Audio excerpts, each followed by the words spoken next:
Անդրադարձ Հարավային Կովկասում տիրող իրավիճակին վարչապետ Փաշինյանի ելույթը ՄԱԿ-ի Գլխավոր ասամբլեայի 76-րդ նստաշրջանում։ Հայկական թեմային առնչվող 5 լրացում Միացյալ Նահանգների կոնգրեսում փաստաթղթերը հեղինակել են հայկական խմբի անդամները։ Խորհրդակցություն վարչապետի գլխավորությամբ քննարկվել է ոստիկանության բարեփոխումների ընթացքը։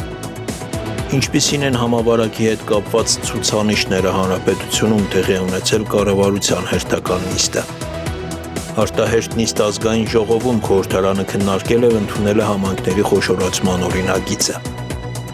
Մահացել է կինոօպերատոր Լևոն Աթոյանցը, հայտնի կինոգործիչը 91 տարեկան էր։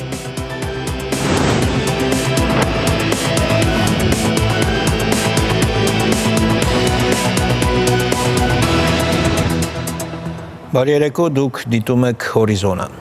Հայաստանի Հանրապետության վարչապետ Նիկոլ Փաշինյանը մասնակցել է Միավորված ազգերի կազմակերպության Գլխավոր ասամբլեայի 76-րդ նստաշրջանի ընդհանուր քննարկումներին։ Ներկայացնում ենք վարչապետի ելույթը ամբողջությամբ։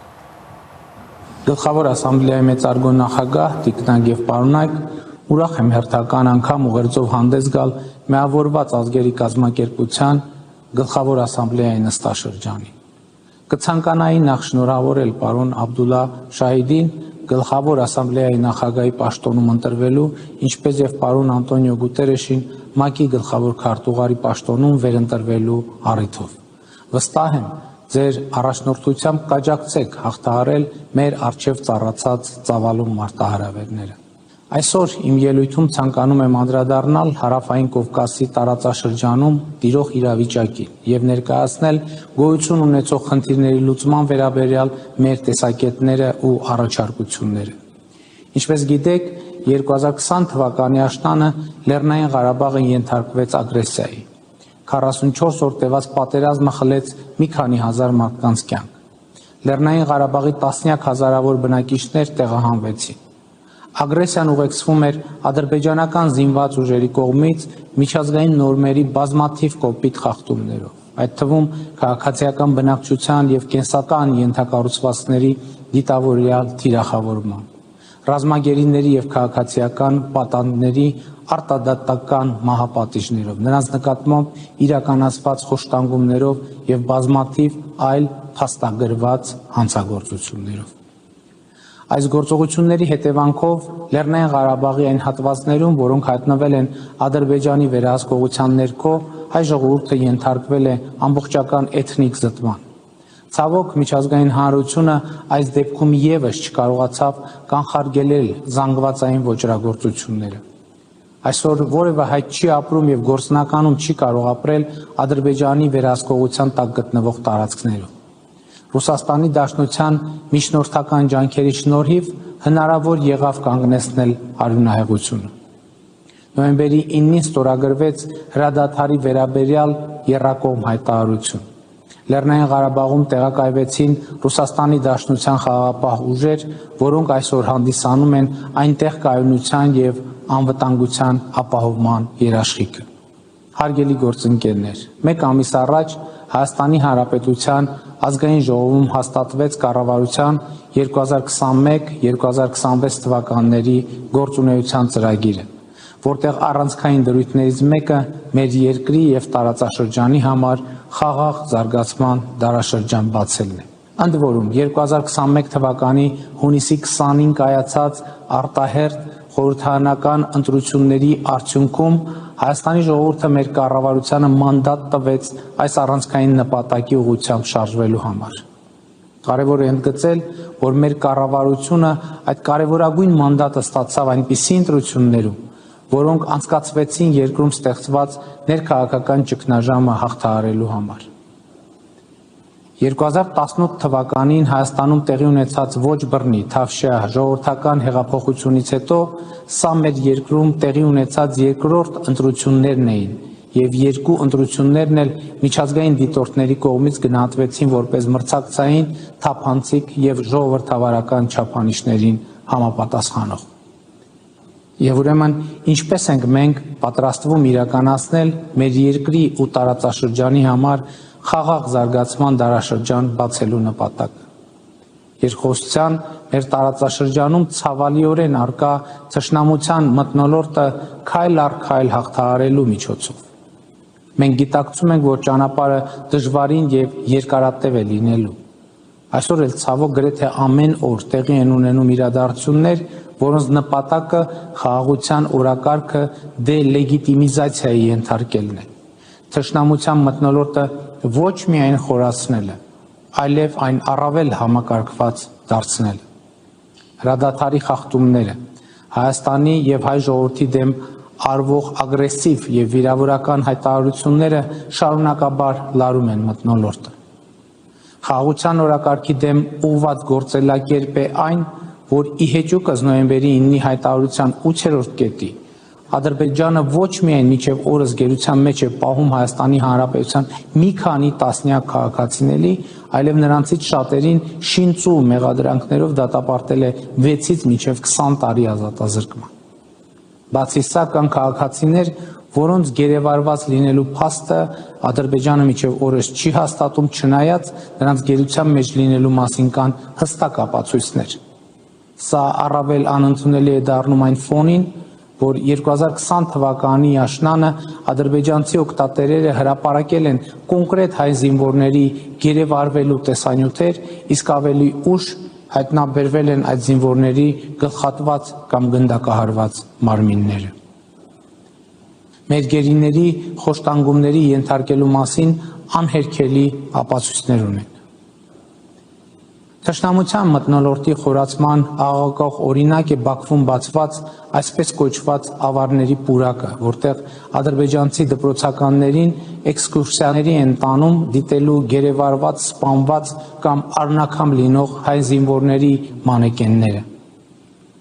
Այս եւ մյուս քայլերը արվում են ի ցույց դնելու խաղաղության անհնարինությունը մեր տարածաշրջանում։ Բայց մենք հետևողականորեն առաջ ենք տանելու այդ օրակարգը։ Մեր տարածաշրջանի համար խաղաղության դարաշրջան բացելու բոլոր հնարավորությունները օգտագործելով եւ նոր հնարավորություններ ստեղծելով։ Այս իմաստով չափազանց կարևոր եմ համարում տարածաշրջանային կոմունիկացիաների բացումը, ինչի մասին ասված է Ռուսաստանի Դաշնության նախագահի, Ադրբեջանի նախագահի եւ Հայաստանի վարչապետի 2020 թվականի նոյեմբերի 9-ի եւ 2021 թվականի հունվարի 11-ի եռակողմ հայտարարության 9-րդ կետում։ Այս կարևորագույն խնդրի լուծման արդյունքում տարածաշրջանի երկրները փոխկապակցված կլինեն տրանսպորտային զարկերակներով։ Հնարավորություն կստեղծվի տնտեսական կապերի ձևավորման համար, ինչը խաղաղ զարգացման կարևոր նախապայմաններից է։ Ճանապարհների վերաբացման թեման ուսումնասիրելիս մենք պարզեցինք, որ տարբերակներ կան, որոնք տարածաշրջանային մեկուսացման եւ թշնամության մթնոլորտի արձանագրման նպատակ ունեն, բայց կան նաեւ այնպիսի տարբերակներ, որոնք ընդգծում են տարածաշրջանային փոխկապակցվածությունը եւ թշնամության մթնոլորտի քայլ առ քայլ հաղթահարման միջոց կարող են դառնալ։ Մենք հենց այս վերջին տարբերակի կողմնակից ենք։ Եթե բացվի նաեւ Թուրքիան Հայաստանին կապող երկաթուղին, տարածաշրջանային կոմունիկացիաների բացման թեման շատ ավելի մեծ մասշտաբներ կունենա։ Մեծարգո պարոն գլխավոր քարտուղար, Հայաստանը պատրաստ է կառուցողական երկխոսության, որը պետք է հանգեցնի տարածաշրջանում կայուն եւ հարատև խաղաղության հաստատմանը։ Այս առումով մենք առաջարկում ենք օր առաջ ավարտին հասցնել ռազմագերիների, պատանդների, այլ պահվող անձանց վերադարձի գործընթացը։ Անհրաժեշտ է նաև վերսկսել Լեռնային Ղարաբաղի հակամարտության կարգավորման խաղաղ գործընթացը ՀՀԿ Մինսկի խմբի համանախագահության հովանու ներքո։ Աներկբա է, որ ուժի կիրառման միջոցով ստեղծված իրավիճակը միջազգային իրավունքի տեսանկյունից չի կարող լեգիտիմություն ստանալ։ Արցախի ժողովրդի ինքնորոշման իրավունքը չի կարող կասեցվել ուժի կիրառման միջոցով եւ հակամարտությունը չի կարող լուծված համարվել ուժի կիրառման արդյունքում։ Լեռնային Ղարաբաղի հակամարտությունը սպասում է իր արդարացի կարգավորմանը։ Դա են փաստում նաև համանախագահող պետությունների հայտարարությունները, որոնք ընդգծում են հայտնի սկզբունքների հիման վրա բանակցային գործընթացը վերսկսելու անհրաժեշտությունը։ Գտնում ենք նաև, որ համանախագահների միջնորդությամբ իրականացվող շփումները կողմերին հնարավորություն կտան գտնել ընդհանուր եզրեր եւ ասպարեզ բացել բազմաթիվ կնճռոտ հարցերի պատասխանները գտնելու համար։ Հաջորդը հայ-ադրբեջանական սահմանի սահմանագծման ու սահմանազատման հարցն է։ Ցավով պետք է արձանագրեմ, որ դժվար է պատկերացնել սահմանագծման գործընթացը այն պայմաններում, երբ գրեթե ամենօրյա պարբերականությամբ հայ-ադրբեջանական սահմանին հնչում են կրակոցներ եւ տեղի են ունենում տարաբնույթ սադրանքներ,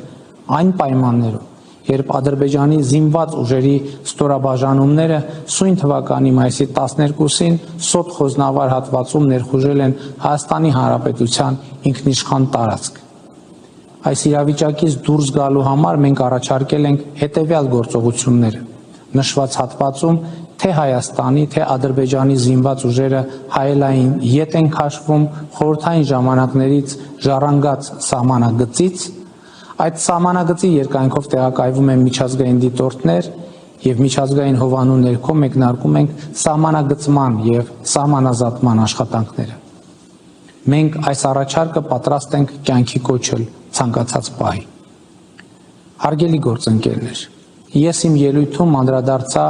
մեր երկրի եւ տարածաշրջանի համար կենսական նշանակություն ունեցող հարցերի, որոնք այսօր հրատապ լուծում եւ միջազգային հանրության սևեռուն ուշադրությունն են պահանջում։ Միևնույն ժամանակ, ավարտելով իմ ելույթը, ցանկանում եմ վերահաստատել, որ Հայաստանը, որպես միջազգային հանրության պատասխանատու անդամ եւ վստահելի գործընկեր, շարունակելու է իր ներդրումը բերել բազմակողմանի միջազգային իրավակարգի ամրապնդմանը, ՄԱԿ-ի կանոնադրության նպատակների ու սկզբունքների վրա հիմնված միջազգային համագործակցությանը, կայուն զարգացման խրախուսմանը ու մարդու հիմնարար իրավունքների պաշտպանությանը։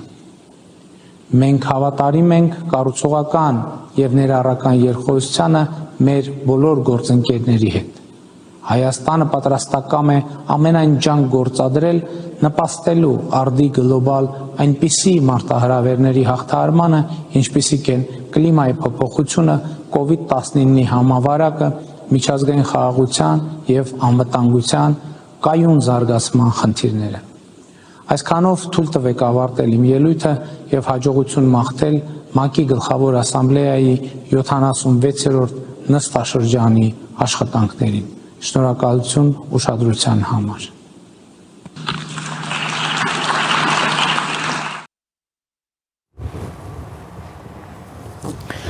Միացյալ Նահանգների ներկայացուցիչների պալատը ձայների ճնշող մեծամասնությամբ ընդունել է հայկական թեմային առնչվող 5 լրացում։ Դրանք հեղինակել են պալատի հայկական խմբի անդամ կոնգրեսականները։ Միացյալ Նահանգների ներկայացուցիչների պալատում 5 լրացումները ընդունվել են 44-օրյա պատերազմի տարելիցի նախօրեին, եւ դրանք անդրադառնում են առանցքային նշանակություն ունեցող մի քանի հարցերի՝ ռազմագերիների ազատ արձակում, Ադրբեջանի կատարած հանցագործությունների հետաքննություն, թուրքական գորշ գայլեր կազմակերպության ահաբեկչական որակելը։ Այսպիսով, առաջին փաստաթղթով պահանջվում է Ադրբեջանից անհապաղ ազատ արձակել ռազմագերիներին եւ քաղաքացիական անձանց, նաեւ հետաքննություն սկսել թուրքական ԱԹՍ-ներում ամերիկյան տեխնոլոգիաների կիրառման, նաև արգելված զենքերի օգտագործման փաստով։ Այս լրացմամբ մենք հստակ հասկացնում ենք Ալիևի ռեժիմին, որ նրանք պարտավորություն ունեն անհապաղ եւ առանց նախապայմանների ազատ արձակել գերիներին եւ որ Բայդենի վարչակազմը պետք է դիվանագիտական ամեն քայլի գնա, ներառյալ Մինսկի խմբի ներգրավմամբ, նրանց հաշվետու պահելու համար։ Այս լրացումը կարևոր նշանակություն ունի Հայաստանի եւ Արցախի ժողովրդի հանդեպ իր կատարած հրեշավոր արարքների համար պատասխանատվության կանչելու հարցում։ Երկրորդ լրացումը, որը ընդունել է Կոնգրեսի ներկայացուցիչների պալատը, ներկայացրել է Ֆրենկ Փալոունը, պահանջելով պաշտպանության նախարարից ու պետքարտուղարից անդրադառնալ ռազմական այն բոլոր ստորաբաժանումներին, որոնք ֆինանսական օգնություն են ստացել եւ մարդու իրավունքների կոպիտ խախտումներ թույլ տվել։ Ադրբեջանը Միացյալ Նահանգներից դեռ սպառազինություն ու ուսուցում էր ստանում, երբ սեպտեմբերի 27-ին հարձակում սկսեց Լեռնային Ղարաբաղի նկատմամբ, որը հանգեցրեց հազարավոր մահերի եւ տեղահանումների։ Ավելի ուշ Փալոունը նաև իր թվիթերյան էջում է անդրադարձել այդ թեմային։ Այդ լրացումը հատկապես կարևոր է այն պատճառով, որ Ադրբեջանը շարունակում է սպառնալ Հայաստանին եւ այդ ծրագրով ստացել է ահռելի գումարներ։ Միացյալ Նահանգները ոչ մի դեպքում չպետք է ներառի մարդու իրավունքների ոլորտում սարսափելի ցուցանիշներ ունեցող պետություններին։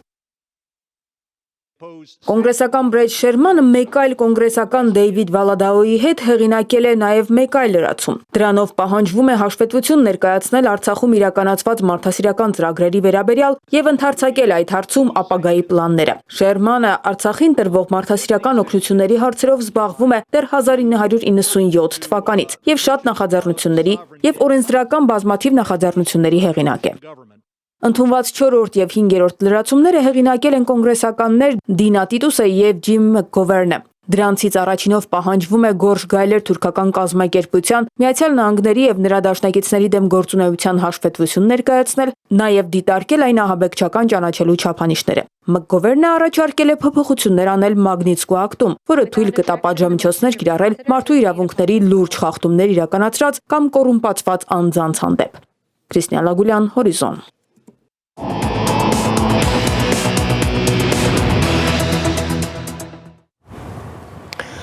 Վարչապետ Նիկոլ Փաշինյանի գլխավորությամբ տեղի ունեցել ոստիկանության բարեփոխումների համակարգման խորհրդի հերթական նիստը։ Վարչապետը արձանագրել է, որ բարեկային ոստիկանությունը Հայաստանի Հանրապետությունում արդեն իրողություն է։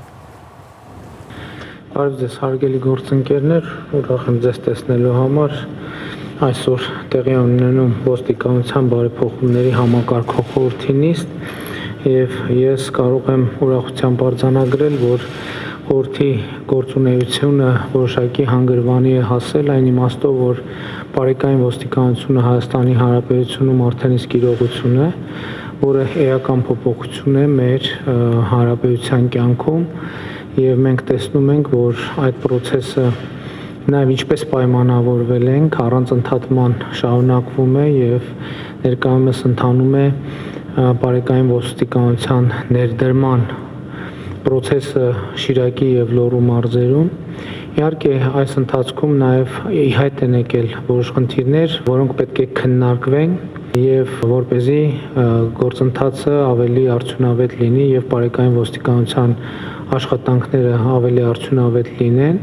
պիտի ընդգծեմ նաև, որ բարեկային ոստիկանության բարեփոխումները կամ ներդրումը շատ կարևոր գործընթաց է, բայց դա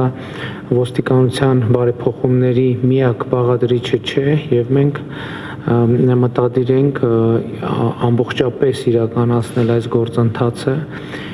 բայց նաև պիտի ընդգծեմ, որ շատ կարևոր է, որ մենք ընթացս արձանագրենք այն խնդիրները, որոնք արդեն ի հայտ են եկել եւ արձանագրենք եւ արձագանքենք այն խնդիրներին, որոնք կանխատեսելիորեն կարող են ի հայտ գալ եւ այս ճանապարհով համակարգված առաջ ընթանանք։ Երեկ Հայաստանում հաստատվել է կորոնավիրուսային հիվանդության 906 նոր դեպք, ինչը կազմել է թեստավորվածների 14.6%-ը։ Գրանցվել է 18 վարակագրի մահվան դեպք, որից 200 այլ հիվանդության պատճառով։ Մահերի ընդհանուր թիվը այսպիսով հասել է 6415-ի, որոնցից 1199 այլ պատճառներով։ Փաստացի հիվանդների թիվը հասել է 11612-ի։ Կառավարության հերթական նիստը սկսվել է համավարակային իրավիճակի ու դրանով պայմանավորված պատվաստումների ցուցանիշների արձանագրմամբ։ Առողջապահության նախարարը նշել է, որ հիվանդացության նոր դեպքերի աճին զուգահեռ ավելանում է նաև պատվաստումների թիվը։ Երեկ չառաջ օրը իրականացրել ենք 9924 պատվաստում, երեկ իրականացրել ենք 8440 պատվաստում։ Վստահությունն է ավելացել պատվաստման նկատմամբ, թե հոկտեմբերի 1-ից ուժի մեջ մտնող հրամանն է իր գործն անում։ Ամեն դեպքում պատվաստման ցուցանիշները կտրուկ ավելացել են։ Նախարարը կարծում է, այդուհանդերձ վստահության գործոնը կա։ 385503 պատվաստումների արդյունքում մարդիկ տեսնում են, որ որևէ խնդիր մենք չունենք, պատվաստումները արդյունավետ են, անվտանգ են եւ պաշտպանում են մեզ COVID-ով պայմանավորված մահերից եւ առողջությանը ծանր վնաս հասցնելուց։ Այս փաստարկի օգտին եւս մի ցուցանիշ է հրապարակում։ Այս պահին 11470 COVID-ով հիվանդներից 286-ն է պատվաստված։ Վարակման ռիսկը նվազում է, իսկ վարակվելու դեպքում հիվանդությունը թեթև են տանում։ Սա եւս նախարարի վստահեցումն է։ Հոկտեմբերի 1-ից ուժի մեջ մտնող հրամանը շատ է քննարկվում։ 30,000 դրամ ամսական վճարել ՊՇՌ թեստի համար, թե անվճար պատվաստվել, այս է խնդիրը։ Վարչապետը նկատում է, պետությունը ոչ մի ավելորդ ծախս չի ստեղծել բնակիչների համար։ Ընտրությունը բնակչինն է։ Երկրում պատվաստանյութի դեֆիցիտ չկա, վստահեցնում է, ավելին օրական 10,000 մարդու պատվաստելու հնարավորություն կա։ Պետությունը, կառավարությունը հոգում է, որ այդ բոլոր մարդիկ, մեր սիրելի հայրենակիցները, բացարձակապես անվճար ստանան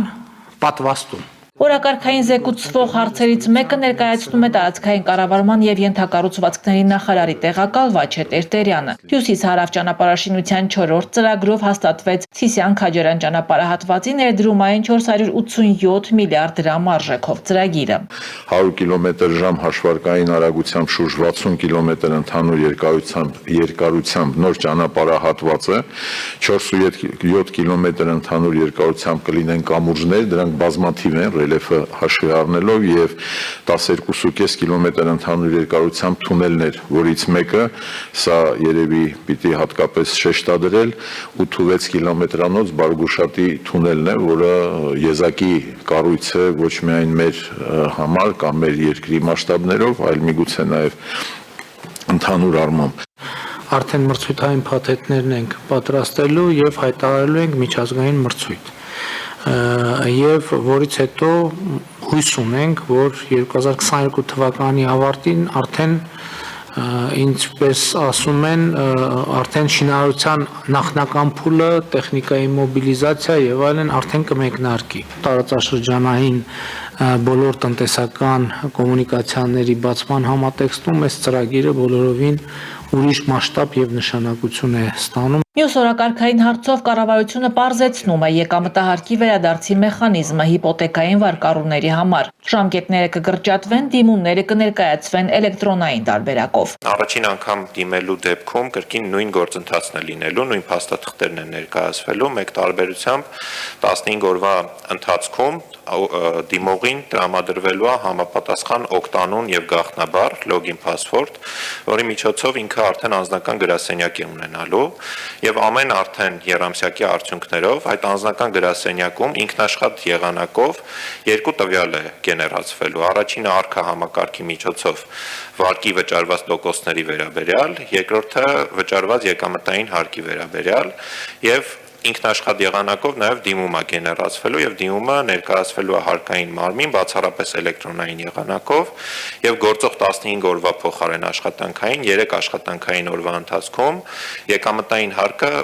վճարված եկամտային հարկը վերադարձվելու է համապատասխան բանկային հաշվի վրա։ Կառավարությունը նաև ամփոփեց զոհված եւ հաշմանդամ զինծառայողների երեխաների ամառային հանգիստը կազմակերպելու ծրագիրը։ 3200 երեխա 2 հերթափոխով հանգստացել է Հայաստանի ճամբարներում։ Այդ նպատակով բյուջեից հատկացվել է 343 միլիոն դրամ։ Երեխաները տեղափոխվել են բարձրակարգ ավտոբուսներով, նրանք նաև թեստավորվել են մինչև մեկնելը, տեղեկացրեց Վաչե Տերտերյանը։ Ծրագրի շարունակությունը կլինի այդ երեխաների հանգիստն արդեն բարելավված կենցաղային պայմաններով ճամբարներում։ Լիանա Ռաֆայելյան, Հորիզոն։ Կառավարության նախաձեռնությամբ խորհրդարան այսօր արտահերթ նիստ էր գումարել, օրակարգում երկու հարցեր։ Մեկը վերաբերել է համայնքների խոշորացմանը, մյուսը հակակոռուպցիոն կոմիտեում հաստիքները ավելացնելուն։ Երկու հարցերի քննարկումներն ու քվեարկությունը անցել են առանց ընդդիմության։ Խորհրդարանում նիստի մեկնարկին ընդդիմությունը ներկա էր վայրկյաններ անց, սակայն ընդդիմադիրներն իրենց անհամաձայնությունը հայտնեցին համայնքների խոշորացման մասին նախագծին, ասացին, որ հետևողական են լինելու հարցի հետագա իրավական ընթացքին եւ լքեցին նիստերի դահլիճը։ Իսկ նախագիծը խորհրդարանին ներկայացրեց տարածքային կառավարման եւ ենթակառուցվածքների նախարարը։ Գնել Սանոսյանի խոսքով գոյություն ունեցող վարչատարածքային բաժանումը հաճախ լրջագույն խոչընդոտներ է ստեղծում համայնքների զարգացման համար եւ դրանք ավելի ակնառու են 3000-ից քիչ բնակչություն ունեցող համայնքների պարագայում։ Ըստ նախարարի ուսումնասիրությունները ցույց են տալիս, որ երբ համայնքի բնակչությունը քիչ է, համայնքն իզորու չէ իրականացնել մի շարք ծառայություններ։ Միայն այն փաստը, որ մեր 866 համայնքի գյուղական բնակավայրեր են եւ նրանց մեծ մասը նաեւ բնակչության թիվը նշված չափից քիչ է, նման խնդիրներ են առաջանում եւ այս խնդիրների համատեքստում է, որի դեռևս 2011 թվականից Հայաստանում սկսել է քննարկվել համայնքների միավորման, խոշորացման կամ միջհամայնքային միություններ ստեղծելու գաղափարը եւ այդ հատվածում քննարկումները հանգեցրել են նրան, որ ցանկալի է ստեղծել համայնքների միավորում եւ այդ բուն process-ը տեղի է ունեցել 16-17 թվականին եւ Հայաստանի 486 համայնք միավորվել են 54 համայնքային փնջերի կամ միավորումների մեջ։ Հաշվի առնելով արդեն եղած փորձը, դրական ու բացասական կողմերը կառավարությունն առաջարկում է Հայաստանի 441 համայնք միավորել 37 համայնքային միավորումների մեջ։ Իսկ որն է այսքան համայնքները խոշորացնելու նպատակը։ Սա ամենից հաճախ հնչող հարցերից է, որը նաև նախարարն առանձնացրեց ու կարճ պատասխանեց։ Կառավարման արդյունավետությունը։ Խոշորացումով մենք ոչինչ չենք փակում։ Մենք կառավարման մոդելն ենք փոխում, նորից նպատակ ունենալով կառավարման արդյունավետությունը բարձրացնել, եղած կարողությունները, հմտությունները միատեղել եւ դրանով մի կողմից նպաստել համայնքների զարգացմանը, մյուս կողմից վերջապես ունենալ այդքան խոսացված, քննարկված ապակենտրոնացումը։ Արդյոք կլինեն բնակավայրեր, որոնք խոշորացված համայնքի ավականիում անդամներ չեն ունենա։ Հնարավոր է, ասաց նախարարը, բայց համոզմունք հայտնեց, որ տեղին չեն մտահոգությունները, թե կանտեսվեն այդ համայնքները։ Իսկ արդյոք գործընթացը քաղաքական է։ Հարցին դրական պատասխան տրվեց, քանի որ խոշորացումից հետո լինելու են համամասնական ընտրակարգով ընտրություններ եւ հաղթած քաղաքական ուժերն էլ պատասխանատու կլինեն բնակավայրերում տեղի ունեցող գործընթացների համար, նկատեց նախարարը։ Սանոսյանը նաև խոշորացված համայնքների միջև բյուջեն անարդարացիորեն բաշխելու մտահոգությունները փորձեց փարատել։ Հաշվի առնելով, որ այս process-ը կբերի նրան, որ համայնքների ընդհանուր բյուջեն կմեծանա, մենք հետո կտեսնենք, որ խոշոր համայնքներում հիմա ծախսվող գումարները կշարունակվեն այդ համայնքներում նորից շատ ծախսվել, բայց ընդհանուր բյուջեն կբերի նրան, որ փոքր համայնքներն էլ բավական միջոցներ կունենան եւ համոզված եմ, որ բյուջեն ոչ միայն արդար կբաշխվի, այլ նաև խելամիտ եւ համայնքում խոշորացված համայնքում կուտակված ծրագրերը արագ կյանքի կկոչվեն։ Մինչ այժմ խոշորացված համայնքներում քանի աշխատատեղի կրճատում է եղել, հարցը բարձրացնում են հատկապես այն համայնքներում, որտեղ համայնքապետից բացի նաև հարկահավաքներ կան։ Հարցը Լիլիթ Ստեփանյանը հնչեցրեց։ Նախարարն էլ հաստատեց, այս գործընթացը նաև կրճատումներ է ենթադրում։ 2016-ից 17 թվականներին տեղի ունեցած խոշորացման հետևանքով 1400 մարդ կրճատվել կամ զրկվել է աշխատանքից։ Նրանցից 1200-ը սակայն այսօր աշխատում են, քանի որ որոշ հաստիկներ փակվել են, խոշորացված համայնքներում են բացվել կամ ի հայտ եկել։ Ըստ նախարարի ստացվում է նաև այնպես, որ երբեմն համայնքապետարանի աշխատակազմերը ուռճացված են լինում եւ նախկին 10 աշխատակից ունեցող համայնքը ելի նույնքան հաստիկ է ունենում, բայց արդեն համայնքին իսկապես անհրաժեշտ։ Օրինակ համայնքապետանում մեկ ավել ոչ այդքան ծանրաբեռնված հաստիկ փոխարինվի մանկապարտեզում երաժշտության դասատուով կամ դաստիարակով, կոմբայնավարով, չգիտեմ, կամ այլ ոլորտի որը իսկապես համայնքի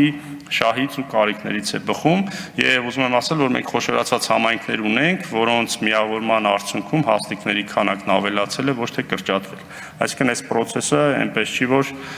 համատարած սոցիալական մեծ այսպես խնդիր կառաջացնի, ուղղակի կարող է ստացվի, որ համայնքապետանում աշխատող մի լավ բարեկամ, ով 30 տարի այնտեղ աշխատում է, այդքան էլ հավես չունի աշխատելու, բայց իր հարցը շատ լավ դաշնամուր է նվագում, ինքը կգնա տուն, հարցը կգնա մանկապարտեզ,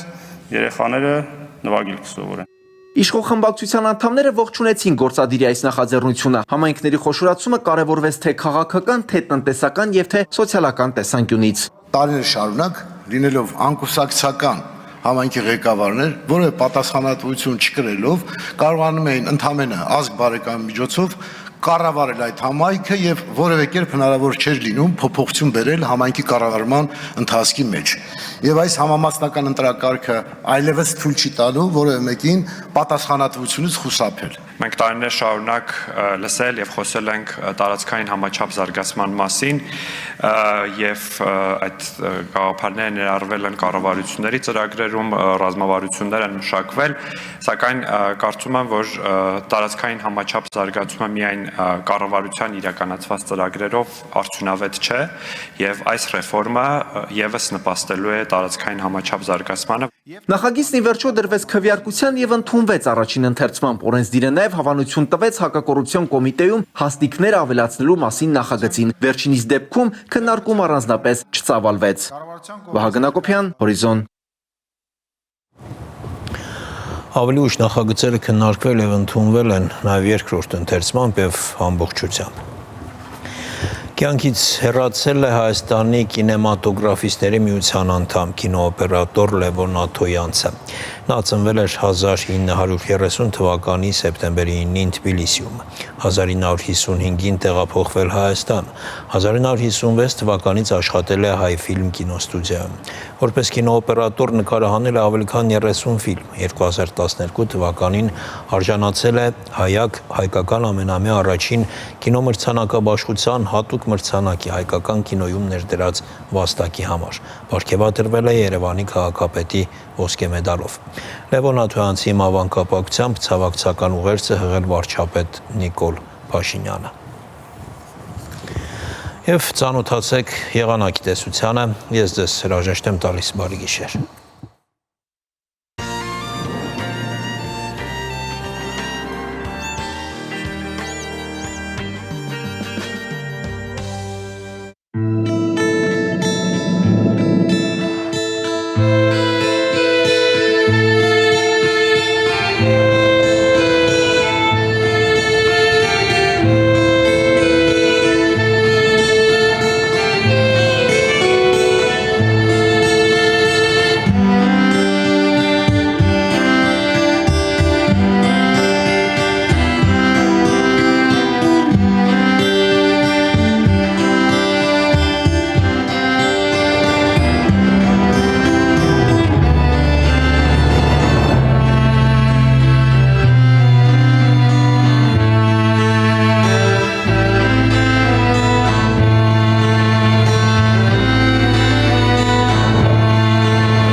Շանթ Գյումրի հեռուստաընկերության եթերին կարող եք հետևել ցանցային օպերատորների հետևյալ կապուղիներով.